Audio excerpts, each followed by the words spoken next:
Ketika mendengar anak kita didiagnosa autisme, perasaan marah, sedih, takut, depresi mungkin akan muncul. Respon tersebut wajar dan sangat manusiawi. Namun, waktu tidak akan berhenti hanya karena kita depresi. Karena pada akhirnya, kita harus melakukan apa yang harus dilakukan agar semuanya menjadi lebih baik untuk masa depan anak kita. Autism is not a choice, but acceptance is.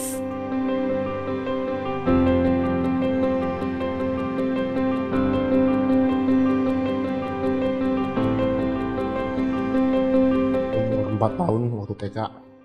Umur 10 tahun. Belum ada pengalaman membesarkan anak seperti apa, dan kebetulan juga dengan diagnosa ini gitu ya. Jadi memang pertama memang kaget, tapi kemudian saya harus berpikir kaget, lalu apa yang harus saya lakukan? Kita tuh ada dari hati nurani tuh sebenarnya punya rasa menolak. Ini terus terang saya pribadi juga seperti itu. Anak saya nih nggak mungkin hal seperti ini.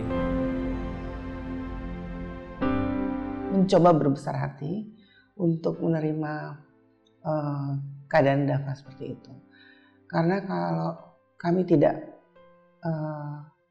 ikhlas menerima itu, kami akan susah untuk selanjutnya memikirkan Dava harus bagaimana. Mampu untuk berperan aktif dalam bersosialisasi dengan masyarakat luas merupakan salah satu tantangan terbesar yang dihadapi individu dengan autisme.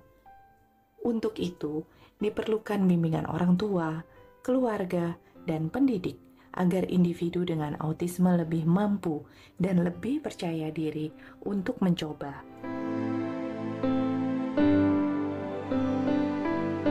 Pertama, saya melatih awareness dengan sering berolahraga. Kedua, mengurangi habit buruk dalam bicara sendiri. Tidak mudah memberitahu kondisi autisme ke semua orang karena kurangnya pemahaman dan stigma tentang autisme. Seringkali orang tua dan keluarga ragu untuk menerangkan kondisi anak pada lingkungan di sekitarnya. Namun, keluarga adalah sumber informasi tentang autisme dan pembela hak yang paling kuat agar masyarakat bisa menerima anak-anak ini dengan segala keunikannya.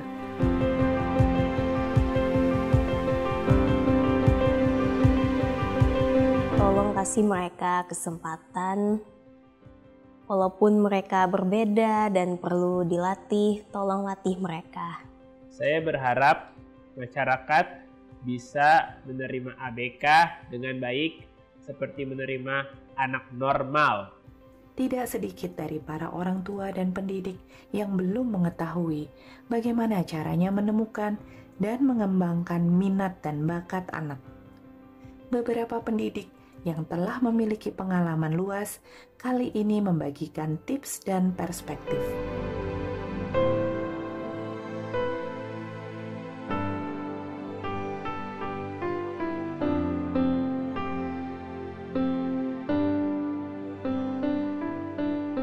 Saya memperlakukan beberapa strategi, salah satunya bahwa saya akan mendukung apa yang menjadi minat anak ini. Jadi lalu kemudian kebiasaan-kebiasaan apa yang membuat dia lebih ringan, lebih senang, lebih happy ketika berkarya. Kalau bicara masalah memang dia nggak suka dan dia nggak have fun gitu ya dengan aktivitasnya ya yang dipilihkan, ataupun dari aktivitas yang di sekolah ataupun dari orang tuanya, otomatis kita harus cari benar-benar bahwa dia nggak melakukan itu. Intinya dia nggak suka. Kian banyak individu dengan autisme yang telah menunjukkan bakat dan potensinya. Mereka telah membuktikan bahwa mereka juga bisa berkembang dan berkontribusi di masyarakat. Perusahaan pun mulai melihat potensi individu dengan autisme dan memberdayakan mereka seperti individu tipikal lainnya.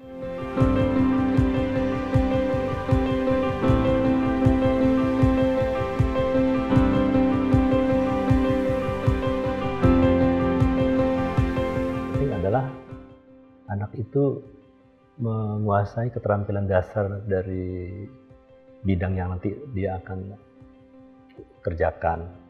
Kemudian yang berikutnya adalah bisa berkomunikasi secara simpel saja dan juga fleksibel ya. Dia artinya bisa menyesuaikan sikap dia terhadap situasi-situasi yang bisa terjadi di kantor.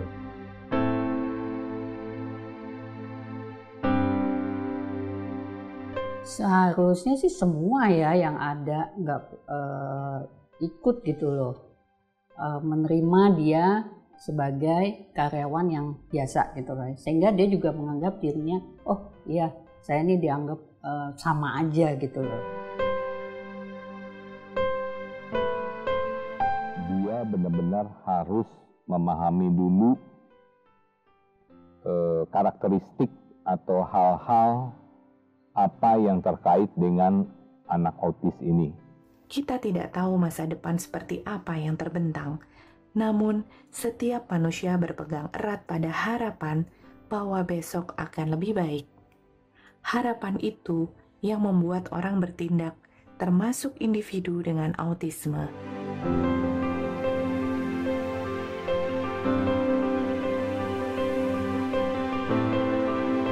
Untuk orang tua yang mungkin dalam kemampuan ekonomi yang bagus, sebenarnya mereka hanya diuntungkan bahwa ada banyak orang-orang yang bisa dia hire, dia bayar untuk menggantikan posisinya. Tetapi bahwa sebenarnya pendidikan yang terbaik adalah justru dari orang tuanya sendiri.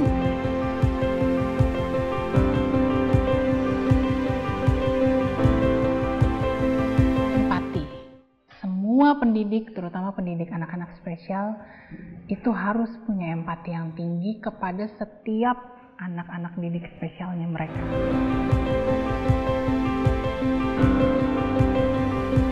Terima kasih untuk mendorong saya untuk mengeksplor suatu ide yang berbeda. I want to say thank you so much to her, and thank you so much for believing in me and for understanding me. I love you 3000. Untuk Bapak terima kasih, untuk Bapak udah besarin aku sampai selama ini, udah ngerti aku jadi soal laki-laki yang baik dan jadi memimpin keluarga yang sabar. Aku harap Bapak semakin sabar lagi dalam memimpin keluarganya. Hai Papa, aku ingin mengucapkan betapa bersyukurnya aku karena telah diberkahi oleh kedua orang tua yang luar biasa. Terima kasih kepada ayah dan ibu telah membimbing saya sejak kecil. I love you so much, Mom and Dad. Thank you for everything. Ada yang membutuhkan pengakuan, ada yang rindu akan kasih sayang, sebagian lagi merindukan pegangan, dan yang lainnya hanya membutuhkan panduan dan penerimaan. Siapapun Anda, dimanapun Anda berada, semoga kita terus dimampukan untuk menjadi tangan dan kaki bagi sesama yang membutuhkan.